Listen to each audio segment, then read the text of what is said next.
Hi, ನನ್ನ ಹೆಸರು doctor ಸ್ಫೂರ್ತಿ ಪ್ರಸಾದ್. ಇವತ್ತು ಡಯಾಬಿಟೀಸ್ ಬಗ್ಗೆ ಮಾತಾಡೋಣ. ಡಯಾಬಿಟೀಸ್ ಅಂದರೆ ಏನಕ್ಕಾಗತ್ತೆ, ಅದ್ರ ಸಿಂಪ್ಟಮ್ಸ್ಗಳು ಏನು ಅಂತ ನೋಡೋಣ.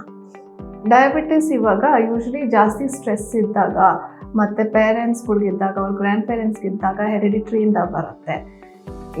ಈಗಿನ ಲೈಫ್ ಸ್ಟೈಲ್ಸ್ ತುಂಬ ಚೇಂಜ್ ಆಗಿದೆ, ಲ್ಯಾಕ್ ಆಫ್ ಎಕ್ಸಸೈಸ್ ಇದೆ, ಆಮೇಲೆ ಈಟಿಂಗ್ ಹ್ಯಾಬಿಟ್ಸ್ ಎಲ್ಲ ಚೇಂಜ್ ಆಗಿದೆ. ಇದು ಒಂದೊಂದು reason. And pancreas insulin secrete ಮಾಡುತ್ತೆ. ಅದು ಜಾಸ್ತಿ ಸೆಕ್ರೀಟ್ ಮಾಡಿ ಬಾಡಿ ಅದನ್ನು ಅಬ್ಸಾರ್ಬ್ ಇದ್ದಿದ್ದಾಗ ಈ ಡಯಾಬಿಟಿಸ್ ಕಾಣಿಸ್ಕೊಳುತ್ತೆ. ಸಿಂಪ್ಟಮ್ಸ್ಗಳು ಏನೇನು?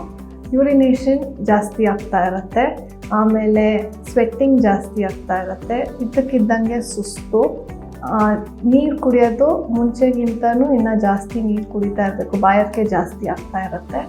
ಆಮೇಲೆ ಹಳೆ ಗಾಯಗಳು, ಏನೇ ಇನ್ಫೆಕ್ಷನ್ ಇರಲಿ, ಗಾಯಗಳಿರಲಿ, ಅದು ಬೇಗ ವಾಸಿ ಆಗಲ್ಲ.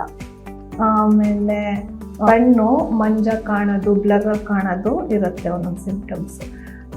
ಬೇರೆ ಸ್ಕಿನ್ ಇನ್ಫೆಕ್ಷನ್ಸ್ಗಳು ಆಗ್ತಾ ಇರುತ್ತೆ, ವೆಜೈನಲ್ ಇನ್ಫೆಕ್ಷನ್ಸ್ಗಳು ಆಗ್ತಾ ಇರುತ್ತೆ. ಇವೆಲ್ಲ ಸಿಂಪ್ಟಮ್ಸ್ಗಳು. ಈ ಸಿಂಪ್ಟಮ್ಸ್ಗಳು ಕಾಣಿಸ್ಬಿಟ್ಟಾಗ ಒಬ್ಬೊಬ್ರು ಪೇಷಂಟ್ಗೂ ಒಂದೊಂದು ಸಿಂಪ್ಟಮ್ಸ್ಗಳು ಕಾಣಿಸ್ತಾ ಇರುತ್ತೆ. ಎಲ್ಲ ಡಯಾಬಿಟಿಸ್ ಪೇಷಂಟ್ಗೂ, ಎಲ್ಲ ಶುಗರ್ ಪೇಷಂಟ್ಗೂ ಒಂದೇ ಸಿಂಪ್ಟಮ್ ಇರಲ್ಲ. ಹಾಗಾಗಿ ಹೋಮಿಯೋಪತಿಲಿ ಒಬ್ಬೊಬ್ರಿಗೂ ಇಂಡಿವಿಜುವಲಾಗಿ ಕೇಸ್ ತೊಗೊಂಡು ಅವ್ರ ಸಿಂಪ್ಟಮ್ಸ್ ಏನೇನಿದೆಯೋ ಅದ್ರ ತಕ್ಕನಂಗೆ ಮೆಡಿಸಿನ್ ಕೊಡ್ತೀವಿ. ಶುಗರ್ನ ಕಂಟ್ರೋಲ್ ಮಾಡೋಕ್ಕೂ ನಾವು ಮೆಡಿಸಿನ್ಸ್ ಕೊಡ್ತೀವಿ. ಯಾವ ಸೈಡ್ ಎಫೆಕ್ಟ್ಸು ಆಗಲ್ಲ.